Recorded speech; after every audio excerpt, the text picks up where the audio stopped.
Tensions are moving fast and unevenly across the Middle East.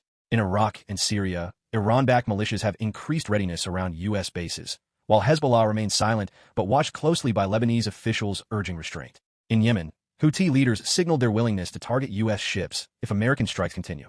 Simultaneously, Iran launched missiles and drone barges at Haifa, Tel Aviv, and military targets, confirming a sharp shift from rhetoric to action.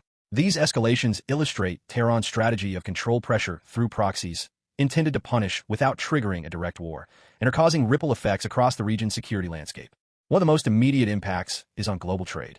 Airlines now avoid airspace over Iran, Iraq, and Syria, rerouting as far north as the Caspian Sea, adding fuel costs and flight times. Oil tankers are skirting the Strait of Hormuz, a bottleneck through which 20% of the world's oil flows. Traders are already pricing in a premium. Oil futures spiked over 10%, reaching highest levels since January. Insurers have increased premiums for vessels in the Gulf, and supply chain managers are watching for impacts on shipping schedules. This trade disruption is a clear domino effect from regional instability. Inside Israel, missile alarm sirens have become common, and air raid shelters are back in use.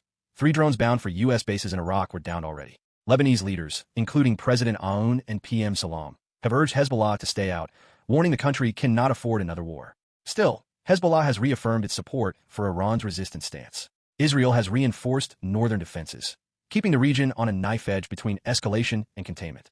Global diplomacy is surging.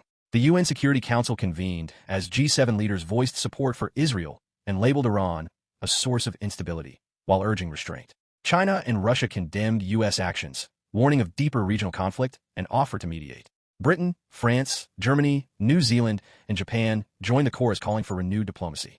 As shuttle diplomacy accelerates, from European capitals to Gulf states and Washington, the window for avoiding broader war remains narrow. So where do we go from here? Analysts warn that unless deterrence holds, we could see targeted strikes on Gulf shipping, cyber attacks, or further proxy clashes.